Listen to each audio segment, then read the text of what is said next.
Most of you here, just like me, we are the children of the transatlantic slave trade. We are brothers and sisters. We are the descendants of the Ma'afa. We are the ones who have inherited the pain, the legacy, the prophecy, and the destiny of our ancestors. Let us do the work of organization. Let us do the work of reparations. Let us do the work of liberation. And brothers and sisters, let me say this.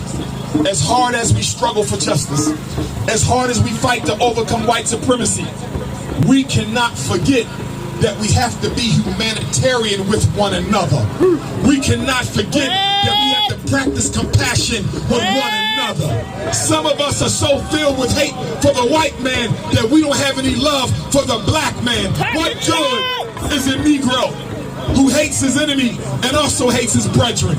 You got to love your brethren, even if you hate your enemy. So let us learn humility. Let us learn compassion. Let us learn forgiveness. If you cannot forgive, you are not a revolutionary. You got to be able to overlook the faults of your brother and of your sister. How can you forgive white people who scar you every day, but yet you won't forgive your brother or sister for the slightest imperfection in your character? Listen, all for one and one for all. If I hurt, you hurt. If you hurt, I hurt. If you hungry, I'm hungry. If you homeless, I'm homeless. If I'm homeless, you homeless. Until we see ourselves as one body, until we see ourselves as one person, until we suffocate the ego of the Negro, until we kill the cancer of capitalism, until we decapitate the selfishness at the heart and center of our tribalism, we will never be free.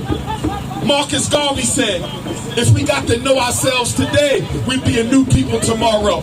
So let's get to know ourselves today, brothers and sisters. Listen, racism is not the biggest problem. It only looks like it's the biggest problem because we are not united. This world cannot stop a united African people. This world cannot stop a serious African people. This world cannot stop a dedicated African people. But we just can't talk about it. We just can't tweet about it. We just can't Facebook about it. We just can't Instagram about it. We just can't TikTok about it. We got to organize about it. We got to plan about it. We got to meet about it. And we got to finance about it. Brothers and sisters of England, brothers and sisters of Europe, we have to finance our liberation. Yes, we're fighting for reparations, but we cannot wait to get them.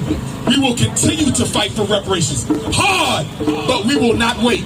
In the meantime, the white man is gaining ground on us. In the meantime, the Chinese is colonizing Africa. In the meantime, the enemy is colonizing the Caribbean. We will fight for the reparations, but we will not wait. Let's use our money now. Let's use our resources now. Let's use our time now. Let's use our intelligence now. Let's stand by one another now.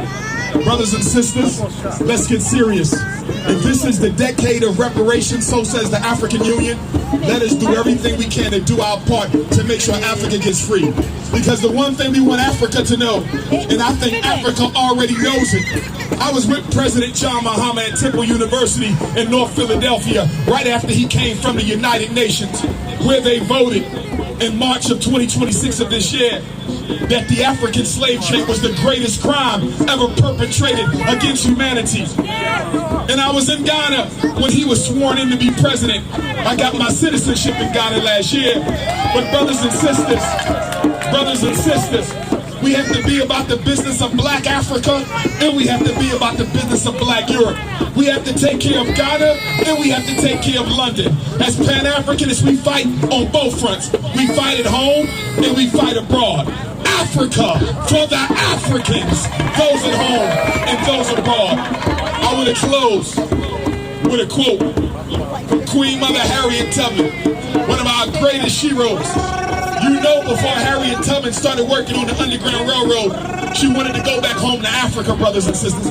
Harriet Tubman was a Pan-Africanist. She wanted to go home, but she couldn't get there, so she started working on the Underground Railroad. Queen Mother Harriet Tubman always took a gun with her on the Underground Railroad because she said every once in a while, there was some scared Negro who would want to turn back and go back to the plantation. And she said whenever this happened, she would cock her rifle next to the head of that scared, shaking Negro. And she would say, quote, "Dead niggas tell no tales. You go on or you die here." And she said because of that, I never lost a passenger and I never ran my train off the track.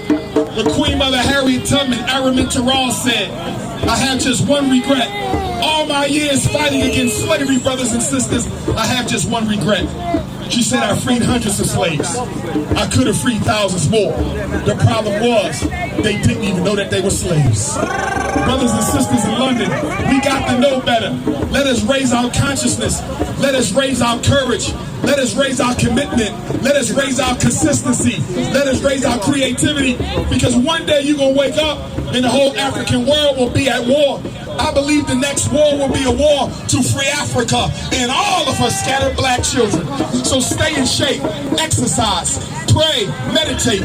But I believe one day soon, and it may come before you go to the ancestors, I believe God is going to raise up black people against the world to take back what he gave us. It is Africa versus everybody. One God, one aim, one destiny.